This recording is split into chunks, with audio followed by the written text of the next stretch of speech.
is a work session on Monday morning, the 14th of May, 2018 for the Portland City Council. Good morning, everybody. Director Scott, you want to kick us off today? Sure, I will. And Mayor, actually, this is the Budget Committee, so if you could just formally reconvene us or continue the hearing from last week. We are reconvened as the Budget Committee. Do we need to call the roll? No, I don't think so. So yeah, because you continued it from last time. So very good. Thank you. We are continued. Great. Thank you, Mayor. So we do have some time this morning to walk through the approved budget, but I'm not sure we're going to need the full time. Sort of will depend on the conversation. So just to remind folks, if I could get the schedule here. So in terms of where we are at the process, and the community budget advisors were invited today, but I think at this point none of them were able to make it, or there may be some coming a little bit later. So Council is meeting today as the Budget Committee, and this meeting is intended to discuss any changes to the proposed budget prior to the vote on the approved budget, which is going to take place this Wednesday, 2 days from now, 2 p.m. at a time certain. So again, as Budget Committee, you're acting not as City Council, but as Budget Committee. Once the Budget Committee approves the budget on Wednesday, it will go to the Tax Supervising and Conservation Commission. That hearing will be held on June. They will spend 20 days reviewing the city's budget, flagging any issues, noting anything, and then they will certify the city budget on June 6th at 4 p.m. in the Rose Room, and then final budget adoption is scheduled for 3 p.m. June 7th on Thursday. So that's the remaining schedule. There is an opportunity for the public to testify this Wednesday when we approve the budget, and also to testify at the TSCC hearing on June 6th, and finally to testify at the budget adoption on June 7th. The purpose of today, the mayor has delivered his budget message to council. The mayor has delivered his proposed budget decisions to council and the public as well. We do have copies of the proposed budget for any interested audience members, and it is posted online as well. And what we're going to talk about today are changes to that proposed budget for the approved budget as filed. So last week the mayor filed the approved budget, which you'll be voting on Wednesday. He did make some changes based on discussions with the community, based on discussions with council. We're going to walk through those changes today. We are happy to take questions from the Budget Committee on any other issues, either those changes or any other issues in the budget overall. And I think with that, we will get started. So you should have in front of you attachment B. This is what we fondly refer to as the change memo. And what this does is it shows any significant adjustments to the proposed budget. So anything that's not considered a technical amendment or adjustment shows up in the change memo. I'm going to go through, but I'm mostly going to focus on the general fund packages in here. There are some non-general fund changes as well, so if there's anything you want to stop and explain, I'm happy to do that. We do have bureau staff in the room, as well as city budget office analysts, and so we should be able to hopefully answer any of your questions, and if not, we will get back to you very promptly with a response in advance of Wednesday. And in addition to going through these changes, we will also talk about budget notes, and I think everyone has copies of budget notes in front of them. And then we can also walk through the marijuana tax fund if there's questions about that, because I think we didn't talk about that during the earlier work sessions we had. So looking at attachment B, and again, I'm going to sort of skip through this pretty quickly. You will see a number of carryover items in here. So these are things that have already occurred in the spring bump. And so anything that is noted carryover, you approved that carryover in the spring bump, and is now we're just completing the second half of that transaction by putting it into next year's budget. So you'll see that with the city attorney, there are a couple of carryovers. Actually, all three of those are carryover items to help them fund some things going on next year. There's a somewhat technical adjustment in the Bureau of Emergency Communications. Carryover within the Portland Bureau of Emergency Management for both a limited term COOP planner position and also community hazard mitigation outreach materials. Within the Bureau of Development Services, there's a small change to their contingency, and then adding positions to address asbestos and lead-based paint abatement.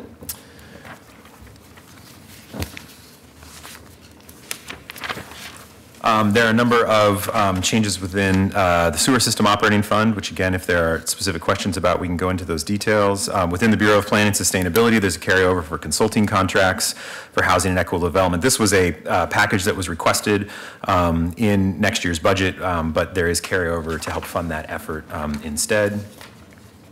And then some small technical adjustments within the Community Solar Fund and the Solid Waste Management Fund. Within the City Budget Office, you'll see the carryover for the Budget Software Replacement Project, and we'll be coming back to you with I just have to note that reducing contingency by $4, now that is attention to detail. Yeah. We, yes, yeah, we do balance to the dollar, and we have lots of people watching to make sure we balance to the dollar, so. Very impressive. Within the City Budget Office, we are carrying over for the budget software. We'll be coming back to you shortly with a contract. We're very excited about moving forward very quickly on that project, so thank you for that carryover funding. There are some technical adjustments within FPD&R. Fund and debt management, these are where more of a general fund. These are non-bureau expenses. And Claudia, was there anything here of note? Claudia Camposano, City Budget Office. So I think the one item of note is the increase to contingency. That is the carryover of $2 million in Build Portland from this year, the carryover of the $2 million in the police overhire set aside, and also the carryover for the overhead amounts associated with the carryover in the spring bomb. But other than that, and the only other item that is of note is the about middle of the page reduced contingency to balance approved changes. That is the balancer for a number of changes that happened during the approved process. We see an ongoing reduction to contingency of $600,000, and that was restored on a one-time basis by about $300,000. It is also worth noting, as we talk about budget notes later, that there's a budget note directing the City Budget Office to increase contingency on an ongoing basis to $3 million as part of the 1920 Cal targets. So. Yeah, so just to focus on that for a second, so everyone knows where we are with these changes. So ongoing contingency as a result of all the changes that are filed here today will be $2.2 million, but as Claudia mentioned, we do have a budget note to add funding back to contingency in the 1920 budget to get it back up to $3 million. So that will come back to you as part of the forecast in the fall. And then in addition, some one-time funds were added back. So total contingency in 18-19 will stand at $2.5 million. We've had discussions over the years about what's the right level of contingency, and you know there is no right level of contingency. We do have significant reserves in the city, which is good, and that helps with our AAA bond rating. This is really our contingency that's intended to deal with emergencies or unforeseen expenses that may come forward. $2.5 million is not a huge amount. At the same time, often this money gets spent throughout the year, and so this is consistent with where we've been historically, anywhere between $2 and $3 million, and we'll be at $2.5 million in 18-19. There's carryover in the mayor's office. There's carryover in the auditor's office to fund security improvements and an IT audit. I do want to note at the very bottom of page 4, increased funding for the IPR position included in the proposed budget that was initially funded with underspending. So $141,000 ongoing has been added to the auditor's budget to fund that IPR position. And then a $6 contingency change, sorry, at the top of page 5. Within the Office of Management and Finance, there are a number of issues, but I do want to call attention to, on page 6, as Claudio mentioned, decreasing cash transfer from the General Fund for Portland Building Reconstruction Debt Service. That $1.15 million is not going to be needed in 2018-19, so that's been reallocated for other things. There's a program carryover, the $200 of general fund, the $213,000 for liquidity damages to the workforce in the Bureau of Revenue and Financial Services. Carryover for the 311 project to $453,000 general fund. And then there is the reduction, reduce ongoing resources for a Regional Arts and Culture Council contract manager in the CAO's office. The position is funded, but as a special appropriation. So moving it out of OMF and into special appropriations, that particular contract manager. And actually, before we move on from that, I would note that there's a reduction in the interagency revenue that's collected by OMF for management of the water billing system. That those positions are moving over to the Water Bureau as part of the approved. So that's the $3.2 million that you see there. Great, thank you.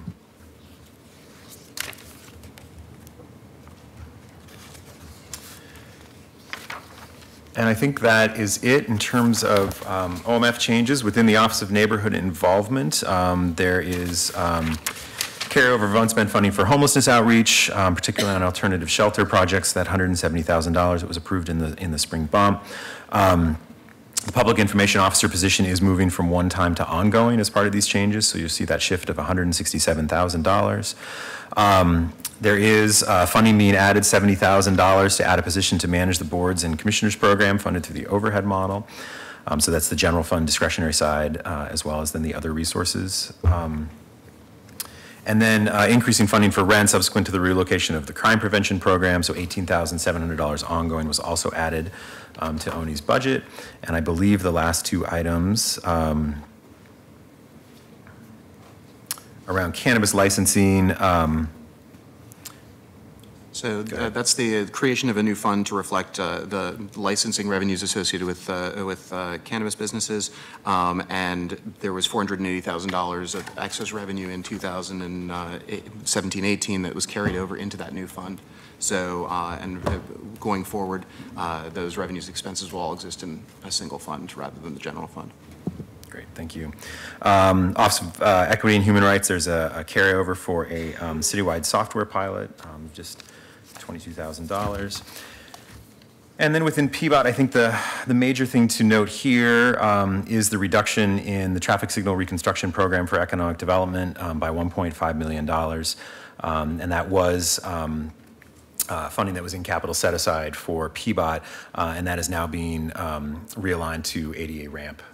No, I'm sorry, that's being realigned to Forest Park culverts and bridges. Correct, I'm sorry, yeah, to Forest Park culverts and bridges to fund that. In the proposed budget, as we were, again, as there was funding set aside for ADA ramps, this was one of the things as we went through that capital set aside list, that money was originally taken from the Forest Park culverts.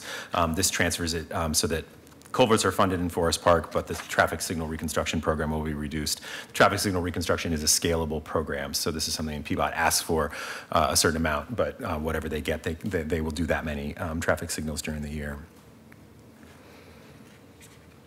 Don't think there's anything, within Fire and Rescue, there is a reduction in $490,000 of general fund one-time discretionary for 3 technology projects that are going to be funded through the Public Safety Project fund balance. And these are just, this is actually a technical change, right? They're being funded directly by the Bureau of Technology Services rather than routed through the general fund. Yeah, exactly. So they just get the funding directly from Technology Services rather than through the general fund and over to them. Within the Housing Bureau, there is, I'll note the carryover funding for the Joint Office of Homeless Services, Capital Shelter Development. This $1.25 million was allocated in the current fiscal year, is being carried over as they continue those efforts. And then there are a number of changes within Parks and Recreation that were made as part of this, so we'll sort of just go through the general fund changes there. There is carryover for a parks vehicle purchase of $40,000. There is a reduced ad package for the East Bank Esplanade maintenance of $50,000. That package is still funded, but it is funded at an amount that was reduced from what was originally requested. There's $300,000 increased one-time resources for work on the successor plan to the Parks 2020 Vision Plan, and then a second year of funding of $275,000. It will be allocated through a budget note. So again, one-time funding in this year and next year, and we'll set that money aside if council approves the budget note. And then you can see here a $56,000 one-time reduction, $449,000 ongoing increase to restore various reductions in the Parks Bureau budget, including preschool, some finance functions, the Fulton and Hillside Community Centers, parks and facilities maintenance, and invasive species removal. And then removing one-time bridge funding that was allocated to bridge the community centers because that's no longer necessary since they are not being proposed to be closed. That said, Mayor, I don't know if you want to say anything or Commissioner Fritz about the community centers moving forward because this has been continued. And do we have the budget note around community centers? I'm trying to remember where we ended up there. But again, sort of the issue here in terms of the long-term sustainability or vision. I don't know if... Yeah, the Bureau will be Bureau will be starting doing public engagement this summer, and the budget note directs the Bureau to come back to Council before launching into the major part of the vision plan, although with funding it now, the vision plan now, that they can all dovetail together.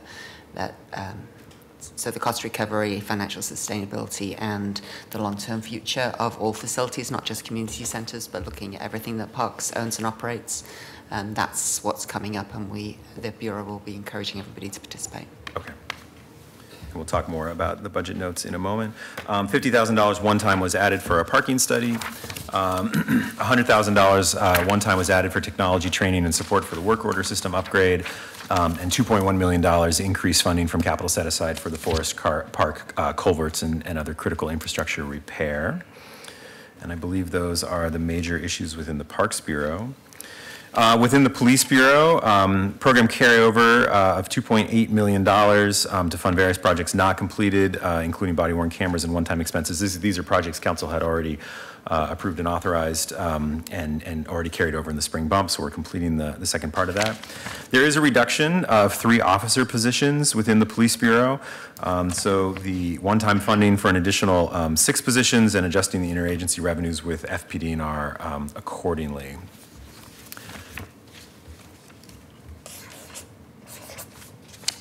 And then there's then a net zero package to reflect 12 CSO positions and 1 program manager. So these already approved positions are reflected in the 1819 positions already. I think this was just a technical Yeah, that's just correction. a technical change. Those got dropped by mistake earlier in the process, so right. They were approved last year. So they were already approved and funded, and so we're just correcting that. And I don't...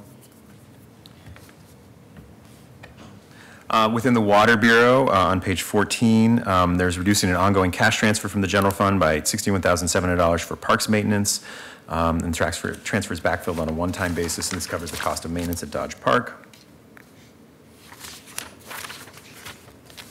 And then within special appropriations, as I mentioned, that RAC position that was just transferred from OMF within the special appropriations, and you'll see that show up there. And then within Prosper Portland, the bottom of page 15, ongoing resources for staffing at Venture Portland, $200,000, and then one-time resources for a brownfield redevelopment program of $150,000. So again, I want to note those on the record. Welcome, Mr. DeZono. Thank you for joining us. Are there any questions about these changes as filed for the approved budget? And then if not, we can move on and talk through the budget notes. Looks like we're good to go. Okay. So I just want to make sure we run through the budget notes. And again, just as a reminder, budget notes are a way for council to express either publicly or to the Bureau's direction. And this is usually policy-related direction related to some of the budget decisions, either budget decisions that were made that we want to see follow-up on, or something that we've deferred on but want to see some action or research come back before next budget cycle. And so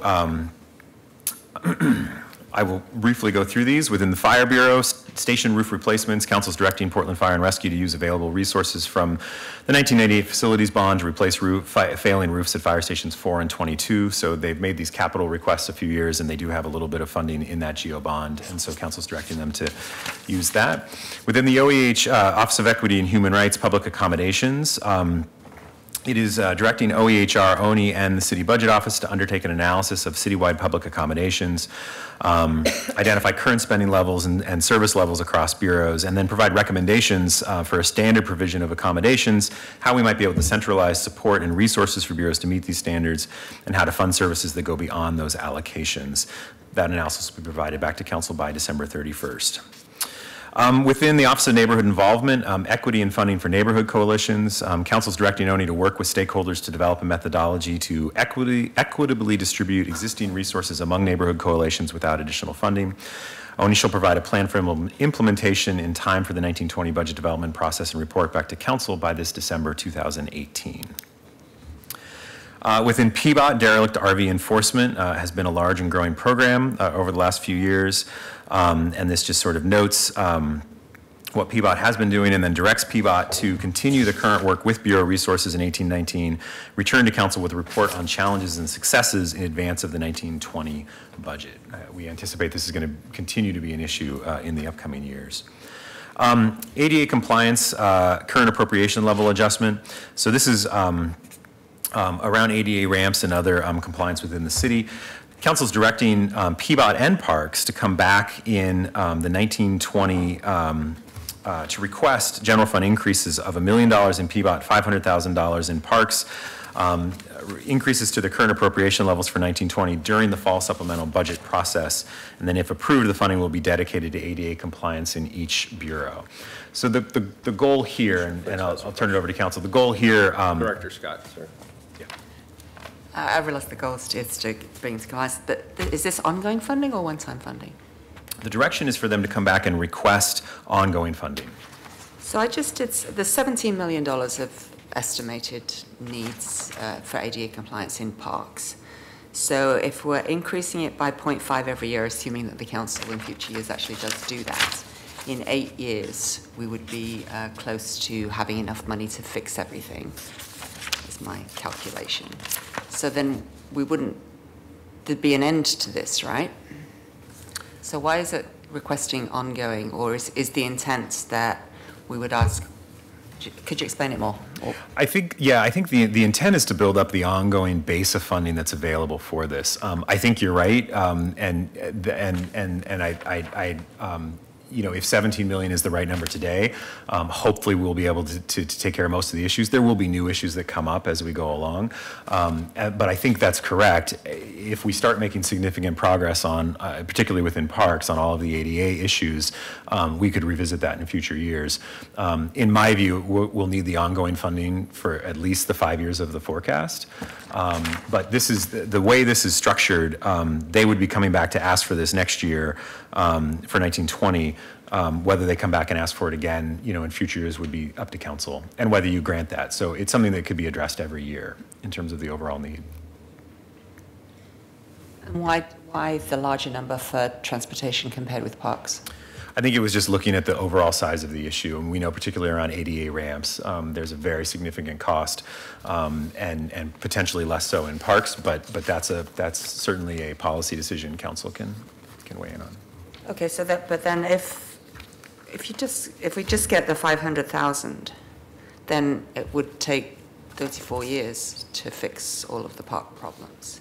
So can a budget note only direct 1 year's direction?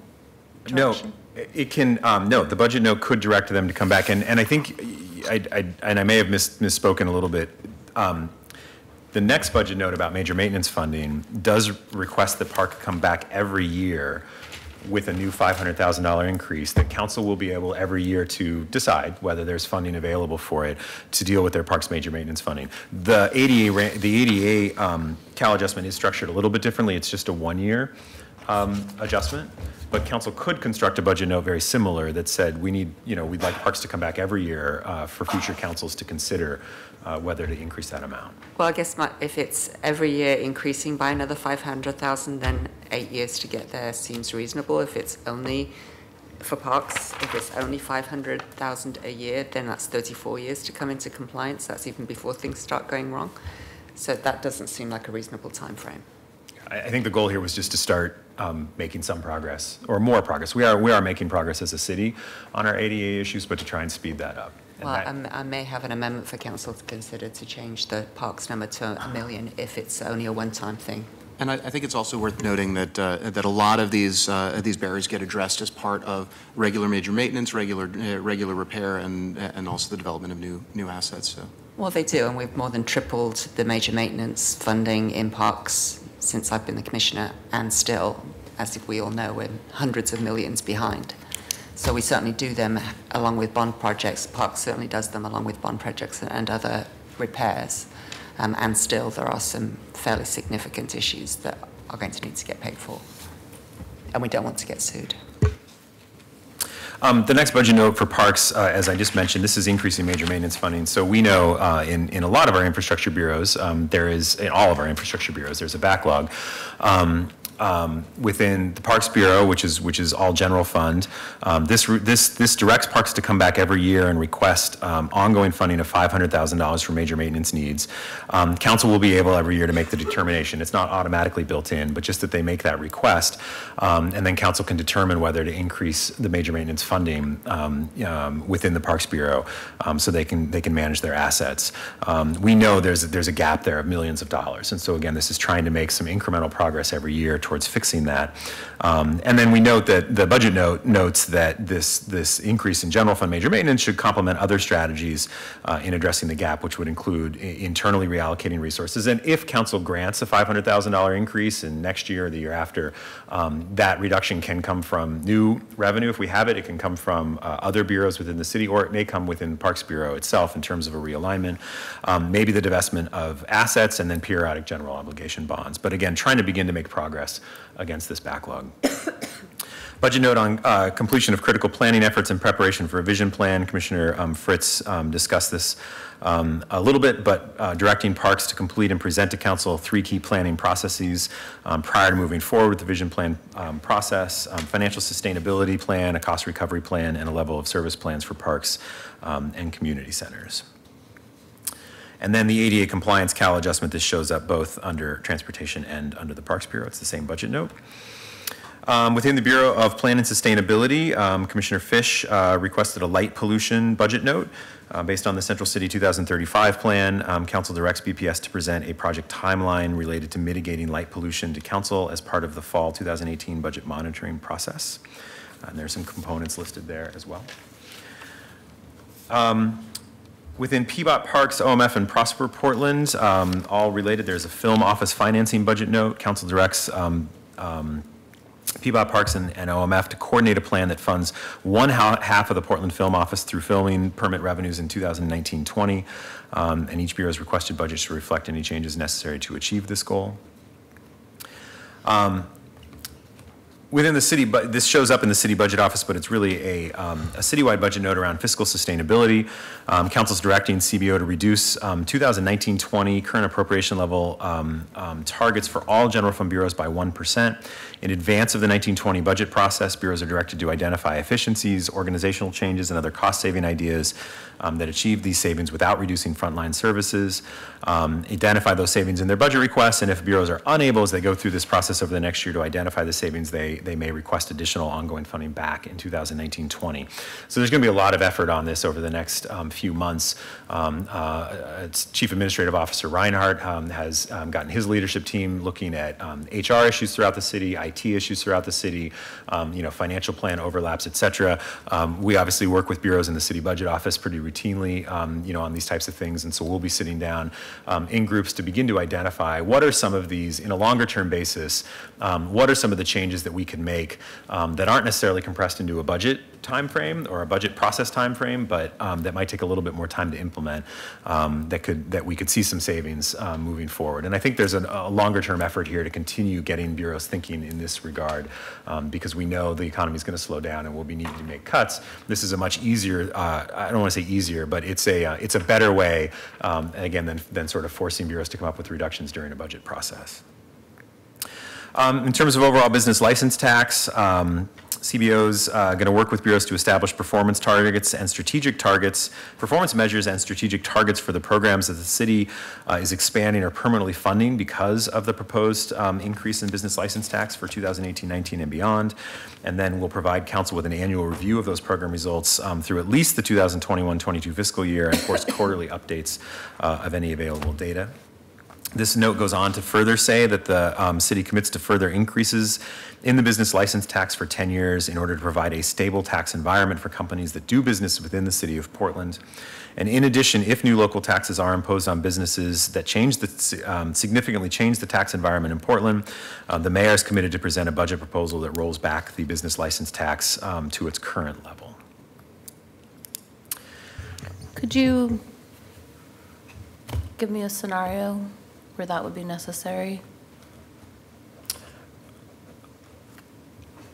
I can't give you any specific scenario except to say if there's duplicative business taxes that make it such that our small business owners and operators are struggling to survive, I would want to reconsider it. I, of course, reserve that right at any time during my proposed budget. So this wouldn't be a situation where, say, a couple dozen businesses are impacted by a different tax and we roll back the BLT for everyone?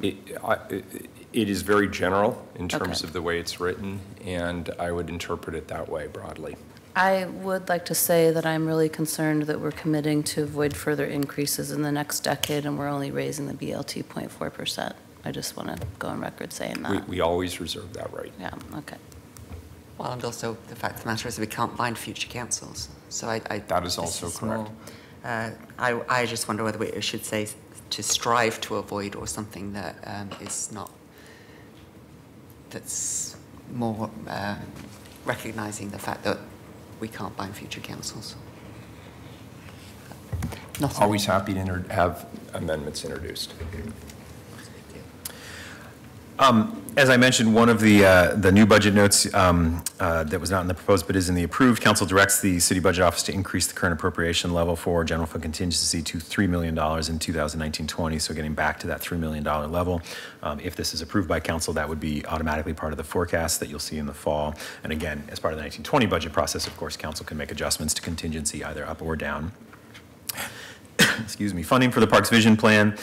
Council directs CBO to increase the Portland Parks and Recreation CAL target by $275,000 one time in 2019-20. So this is, as I mentioned, the second year of that Parks Vision planning process. This would build that into next year's forecast as well.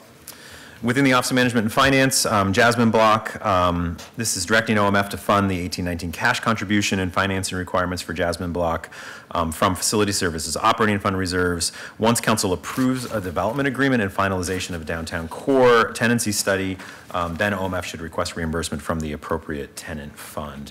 This is just an issue. We need a cash contribution there, but since we don't know who the occupants of the Jasmine Block are going to be, we don't really know where that cash contribution should come from, so OMF will front the funding and then make a request from those bureaus or the general fund as appropriate.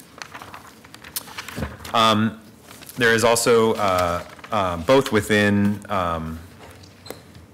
OMF and the Police Bureau, there is a community service officer budget note. I do want to note a Scrivener's error. These budget notes should be parallel to one another. We updated one of them and did not update the other one. And I'm going to ask Katie really quickly, which is the OMF note the correct one on this? It's the Police Bureau one. So we'll be coming back on Wednesday with a note just making these parallel. My apologies for that. The Community Service Officer Program, which will show up both, is the last one there under Police. Council directs the Police Bureau and OMF to ensure that the CSO program is implemented by January 1st, 2019. Beginning in 2018-19, the Police Bureau and OMF will provide joint quarterly written reports to council offices on the progress toward implementation, including updates on labor negotiations, hiring, CSO training, and staffing, and identify strategies to overcome any delays in the implementation timeline. This is something the mayor requested to be in there to make sure that this program continues to move on a fast track towards implementation. Well, I don't know if it's been on the fast track, but to make sure it moves towards implementation by January 1st. Correct. Any other issues or questions about budget notes? So Andrew, I have a proposed budget note. Claudio, do you have it on your screen? Yeah. So it's Street sweeping? Yeah, it's in relation to street sweeping. It would be during 1819, BES and PBOT should work together to define PBOT's total cost of system-wide street cleaning services under the interagency and detail the cost of street cleaning arterial streets for BES to remain compliant with MS4 permits. BES and PBOT shall also define the quantifiable benefits of street sweeping and to the stormwater system overall. Based on the results of this analysis, BES shall propose appropriate realignments to the PBOT-BES interagency in the requested budget for 1920. Okay.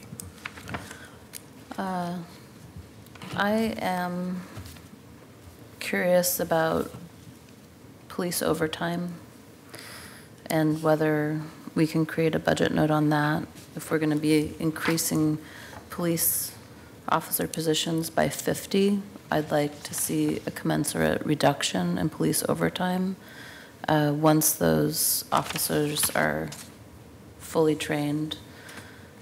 I'm really concerned with how much the Bureau is spending on overtime and that we're paying for 2.5 officers when people are claiming overtime. And one of the only justifications I can think of for increasing police is to reduce the cost of overtime as well as the impact on our officers. So shall I have our police analyst reach out to your office to craft something for Wednesday to consider? That'd be great. Thanks. Andrew, I've got a couple of miscellaneous things. For as long as I've been on the council, you've been frowning on the idea of serial one-time appropriations. We did backslide a little bit, but it was in the spirit of getting consensus around the budget. But the Dodge Park expenditure, which we've now converted to one-time, is either it needs to be converted to ongoing in the future, or we need to recognize it will be a serial one-time expenditure for the foreseeable future until such time as the property may be disposed of. So I just want to flag that. In the, and that's of course consistent with the court's ruling. In the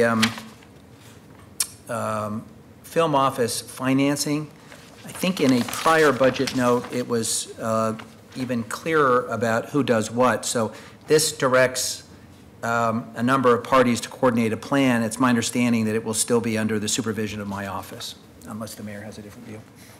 I don't have a different view. So we'll continue. I think we're close to actually having this thing worked out, but we'll continue. We'll bring that home. I don't think it needs. That could be the spirit of it. We could add a sentence that we've had in a prior budget note, but I just want to be clear that we've been instructed to bring that home, working with the various parties. And then I had another question. We've received some very constructive feedback from people about this year's budget process. So I've heard from community budget advisors. We've heard from people at our forums. We've heard from city staff. We've had conversations among colleagues. I think there's an opportunity to debrief this year's and think about some structural changes. Now, we've done that in the past in various levels of formality. I think there are some great ideas on the table that at least have come to my attention and that I think are worthy of discussion. Some are small, like making sure that when we do a budget forum in a particular neighborhood, we give some priority to people who live in that neighborhood for testifying. We've learned that the hard way. To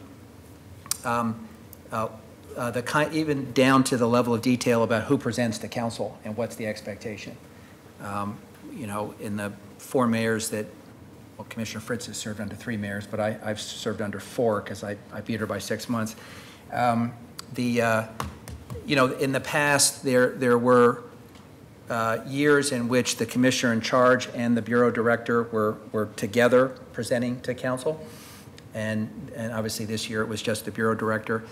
I think the advantage of having both there is that it was clear when the commissioner in charge was present with the bureau director that it was the commissioner's budget and it was being presented by the bureau director, but that can also be made explicit in just setting expectations. But there are a lot of constructive ideas that have percolated up, and I just want to ask you, Andrew, have you and the mayor's office and OMF talked about some process for planning for the next budget cycle? Yeah, I can say generally, and I'll let the mayor, add anything. So we do debrief after every budget cycle, and we'll certainly do that again. And I think for sure these suggestions and others that either from the council or the community budget advisors, or frankly from bureaus, we talk to bureaus as well, definitely want to take those into consideration. And I also think the mayor, has an opportunity. This is his first full budget, right? He came in halfway through the last one, having, gone through budget processes, at the county and at the state, and now sort of a full city budget process, I'm guessing also will have, some issues and things that he may want to address moving forward.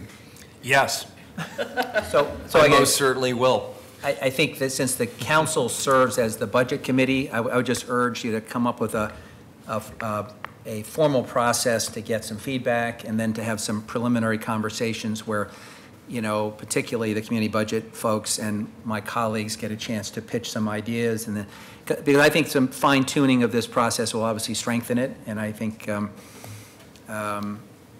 we've had a number of different models over the years, and some work better than others. And I think we should hit the pause button at some point and think that through before we launch our next budget season. Yeah, I think this is exactly the appropriate time, Commissioner Fish. And the budget team and I have had many very interesting conversations over the last 4 or 5 months about how this process could be improved.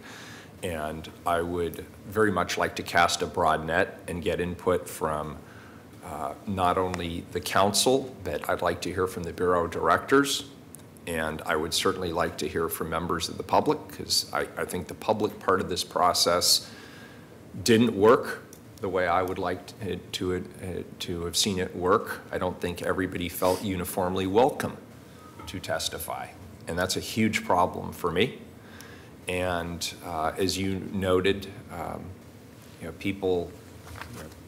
Well, at any rate, yes, the answer to your question is yes. There's lots to do, and we, of course, had Bill Farber taking a broader look at what we were doing and how we were doing it, and potentially making some recommendations to the budget team as well. So I look forward to that.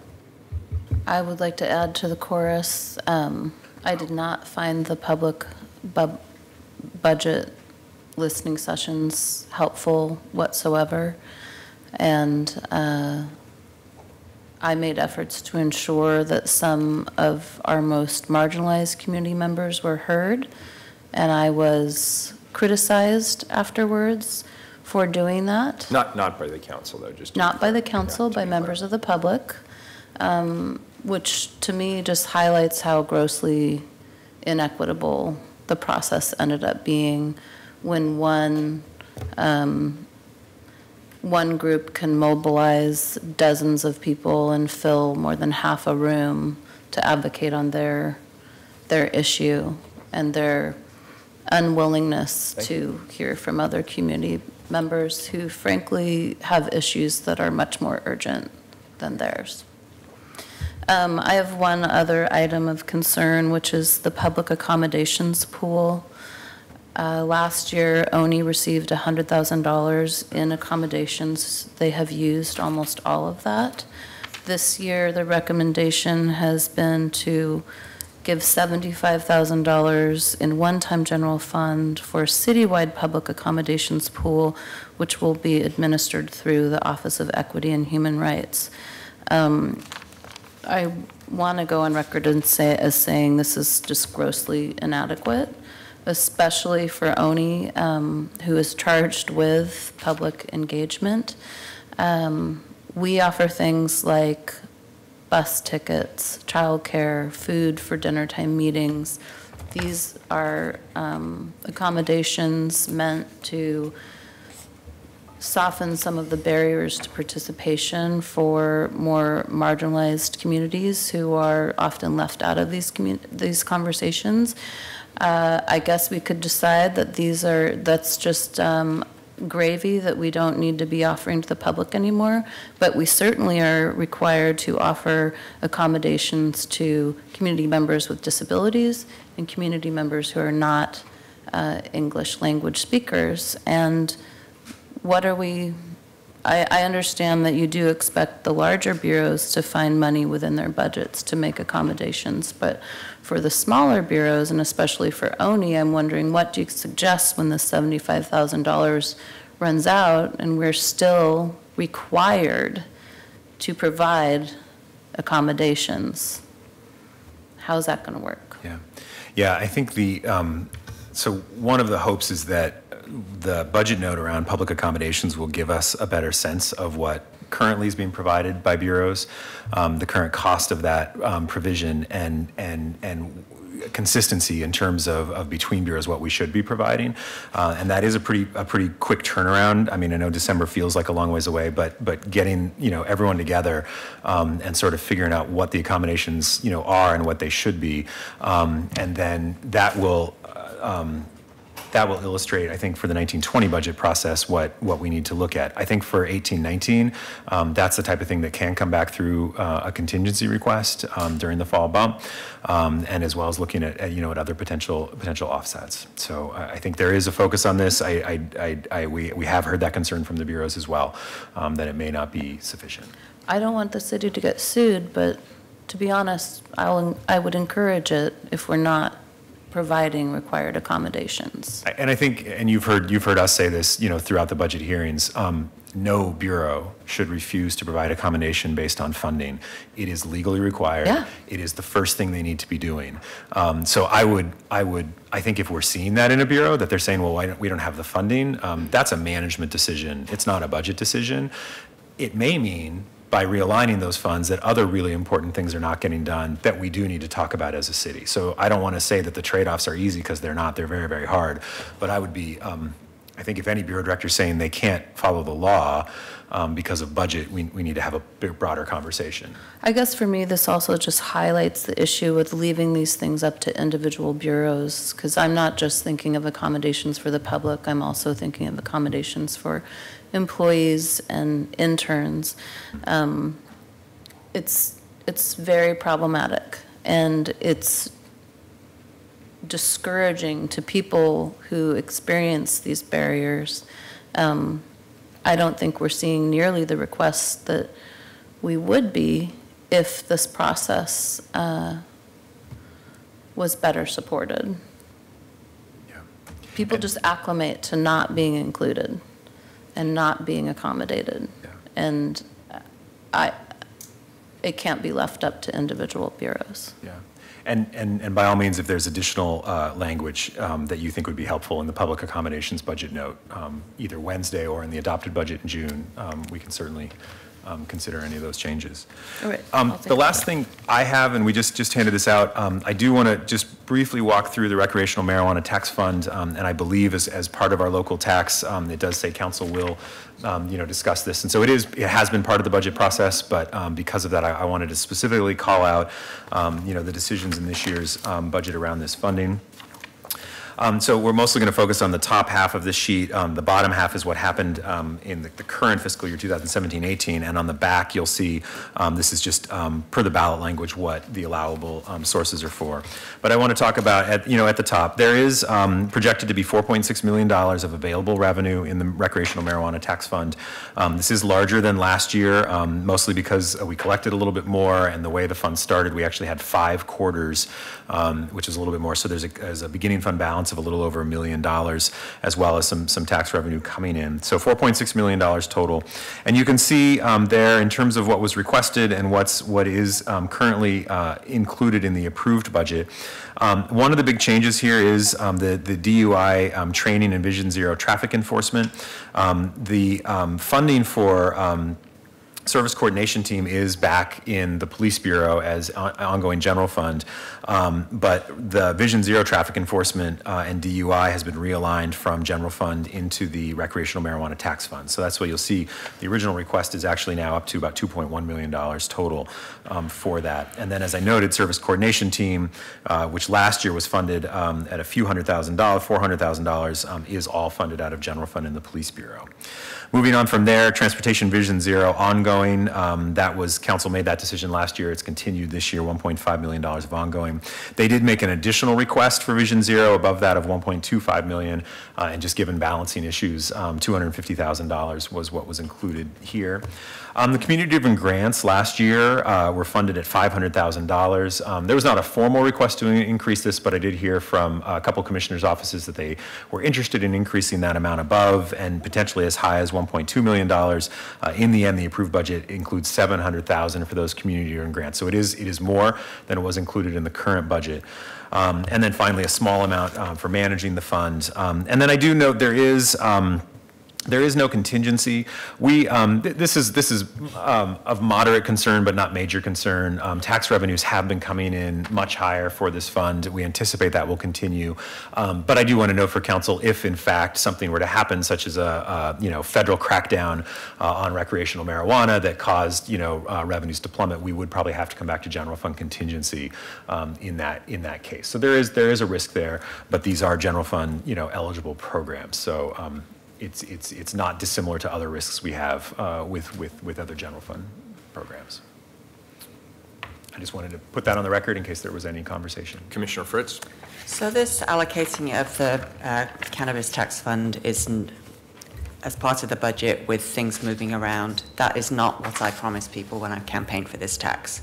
And so I would like us to have a work session later in the year to look at the process for how the cannabis tax fund gets allocated and to make sure that we are staying true to what the voters approved when they approved that tax. I would also like that work session.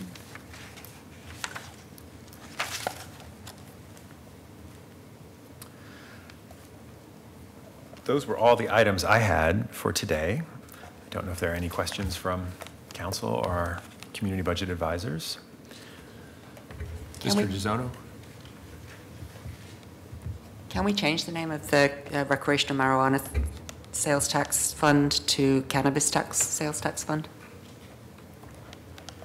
Yes. I would like us to do that, please. Yes. And we can do that as part of the adopted budget if there's a desire to bring that forward. Very good. Does that end your presentation for today? Yes, that ends my presentation. Very good. We're adjourned. Thank you. Thank you. Thanks, Joe, for being here.